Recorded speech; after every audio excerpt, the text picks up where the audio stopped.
샬롬 반갑습니다. 기쁨의 50일 기간 5월 6일 월요일 새벽 하나님께 올려드립니다. 함께 찬송가 401장 부르십니다.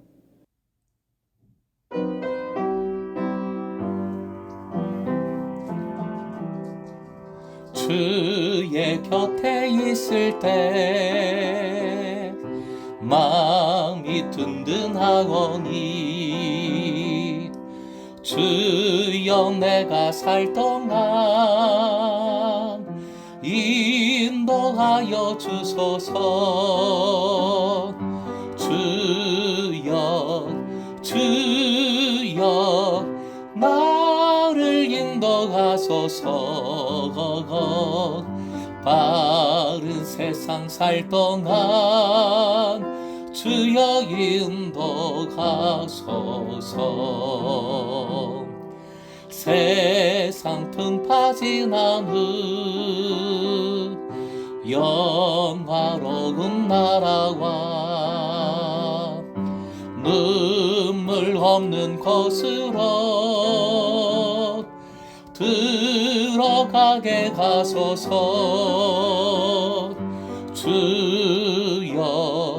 주여 나를 인도하소서.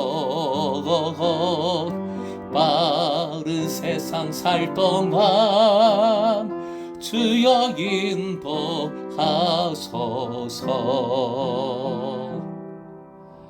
아멘.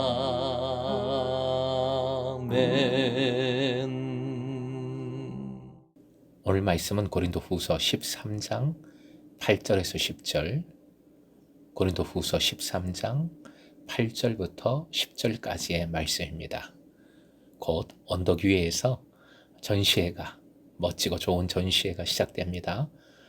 기쁨이 우리 교우들과 무엇보다 지역 주민들과 나눠지고 행복할 수 있기를 기도해 주시기 바랍니다. 애써주시는 손길도 기억해 주시고요. 허락하신 하나님 말씀 함께 읽겠습니다. 우리는 진리를 거슬러 아무것도 할 수 없고 오직 진리를 위할 뿐이니 우리가 약할 때에 너희가 강한 것을 기뻐하고 또 이것을 위하여 구하니 곧 너희가 온전하게 되는 것이라. 그러므로 내가 떠나 있을 때에 이렇게 쓰는 것은 대면할 때에 주께서 너희를 넘어뜨리려 하지 않고 세우려 하여 내게 주신 그 권한을 따라 엄하지 않게 하려 함이라. 오늘의 기도 제목, 목양자임을 깨달아 나누고 섬기고 사랑하게 하소서. 목양자임을 깨달아 나누고 섬기고 사랑하게 하소서. 바울 사도는 8절에서 자신이 행한 모든 행동의 근거를 밝힙니다. 그것은 다름 아니라 진리를 따라 행한다는 것입니다. 바울 사도에게 있어서 진리란 십자가의 말씀입니다. 복음이지요. 바울 사도는 십자가의 말씀이 하나님의 진리라고 선포했습니다. 진리를 따라 행한다는 근거는 대적자들과 대조됨을 강조하는 면도 들어 있습니다. 바울 사도는 그들을 이미 거짓 사도라고 명했습니다. 또한 그들은 바울 사도가 전한 것과는 다른 예수, 다른 복음을 전했습니다. 바울 사도가 예수 그리스도의 십자가와 부활에서 하나님의 구원의 진리를 발견하고 선포했다면 그의 대적자들은 십자가 없는 부활, 고난 없는 영광만을 선포하여 교인들을 유혹했던 것으로 보입니다. 복음 그대로 순전히 받고 믿고 따르는 것이 믿음의 요체입니다. 9절 쉬운 번역으로 다시 화면 보시고 함께 읽겠습니다. 우리는 약하더라도 여러분이 강하면 그것으로 우리는 기뻐합니다. 우리는 여러분이 완전하게 되기를 기도합니다. 바울 사도는 다시 목양의 근본을 꺼내서 말합니다. 지금 이런 말을 하는 것은 바울이 나는 옳다는 것을 말하고 인정하고 드러내고자 하는 것이 아니지요. 앞에서 이미 내가 버림받는다 할지라도 실격자가 된다 할지라도 고린도 교우들이 믿음 안에 거하기를, 주님 앞에서 합격자가 되기를 간절히 바란다 했습니다. 오늘 본문의 9절에서 이것을 다시 반복합니다. 그만큼 바울 사도는 간절함으로 진실함으로 갈망하고 있습니다. 뭐를요? 고린도 교인들이 하나님 앞에서 온전하게 되는 것을요. 즉 오이코돔에 성숙하게 된다면, 그것이라면 자신은 상관없다 하고 있는 것입니다. 바울 사도의 우선적인 기도 제목도 바로 이것입니다. 바울은 다른 것보다, 자신의 것보다 고린도 교우들이 온전하게 되는 것을, 공동체가 성숙해지는 것을 먼저 구합니다. 이것은 예수님의 마음입니다. 십자가의 도입니다. 바울 사도는 이제까지 자신의 사도적 자격을 변증해 온 것처럼 보이지만 진심은, 참된 목적은 공동체의 오이코도메, 즉 교회의 덕을 세우는 일입니다. 우리의 믿음의 여정에 무엇이 우선인지를, 무엇에 가장 중요한 초점을 두어야 하는지를 잘 가르쳐주는 말씀입니다. 10절 역시 목양의 원리이며 또한 그리스도인들이 공동체에서 맺어야 할 관계의 원리입니다.